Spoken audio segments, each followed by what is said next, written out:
السلام علیکم ورحمۃ اللہ وبرکاتہ۔ بسم اللہ الرحمن الرحیم۔ انا نحن نزلنا الذکر وانا لہ لحافظون۔ وقال النبی صلی اللہ علیہ وسلم خیرکم من تعلم القرآن وعلمہ۔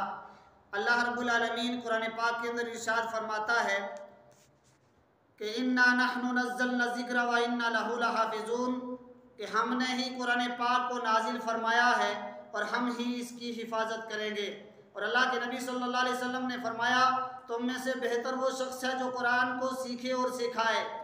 تو اس قرآن پاک جو اللہ رب العالمین نے ارشاد فرمایا ہے دوسرے مقام پر لو انزلنا هذا القرآن على جبل لرأيته خاشعا متصدعا من خشیۃ اللہ، اگر اللہ رب العالمین اس قرآن پاک کو پہاڑوں پر نازل فرماتا تو پہاڑ خشیت الہی سے ریزہ ریزہ ہو جاتے، لیکن اللہ رب العالمین نے نبی کریم صلی اللہ علیہ وسلم کے قلب اطہر پر اس قرآن پاک کو نازل فرما کر کے پوری دنیا کو بتا دیا کہ اللہ رب العالمین ایک ہے، وہ وحدہ لا شریک ہے، اس کا حکم بدل نہیں سکتا۔ ان الحکم الا للہ لا تبدیل لکلمۃ اللہ لا تبدیل لکلمتہ ذالک الکتاب لا ریب فیہ ھدی للمتقین۔ اس کتاب میں کوئی شک نہیں ہے، ہدایت کرنے والی ہے واسطے پرہیزگاروں کے۔ یہ ہدایت کی کتاب ہے، یہ شفا والی کتاب ہے۔ وَنُنَزِّلُ مِنَ الْقُرْآنِ مَا هُوَ شِفَاءٌ وَرَحْمَةٌ لِّلْمُؤْمِنِينَ وَلَا يَزِيدُ الظَّالِمِينَ إِلَّا خَسَارًا۔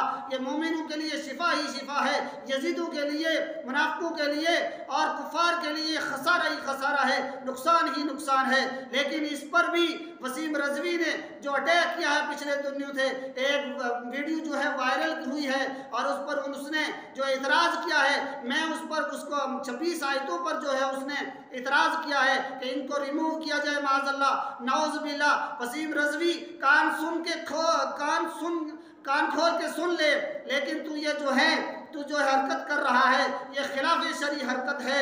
تو 26 آیتوں کی بات کرتا ہے، ایک نقطے کو نہیں بدل سکتا، ایک جو ہے زبر اور زیر وسیم رضوی تو مر سکتا ہے، تو مٹ سکتا ہے، تجھے موت کے گھاٹ اتارا جا سکتا ہے، لیکن قرآن پاک میں تغیر و تبدل نہیں ہو سکتا، اس کے نقطے میں تبدل نہیں ہو سکتا اور اس کے زبر اور زیر میں تغیر و تبدل نہیں ہو سکتا ہے۔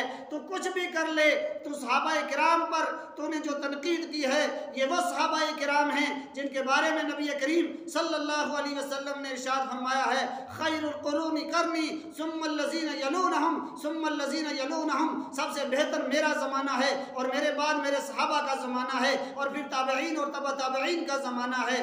ان کے بارے میں اللہ رب العالمین نے فرمایا ہے رضی اللہ عنہم ورضوا عنہ، اللہ ان سے راضی ہے اور وہ اللہ سے راضی ہیں۔ میں وسیم رضوی سے گزارش کروں گا کہ آئندہ اس قسم کی حرکت نہ کر، ورنہ تیرے خلاف میں حکومت ہند سے بھی گزارش کرتا ہوں کہ اس کے خلاف کڑی سے کڑی اس کو سزا دی جائے، اس کو سزائے موت دی جائے، تاکہ جو ہے قرآن و سنت کے خلاف کوئی جو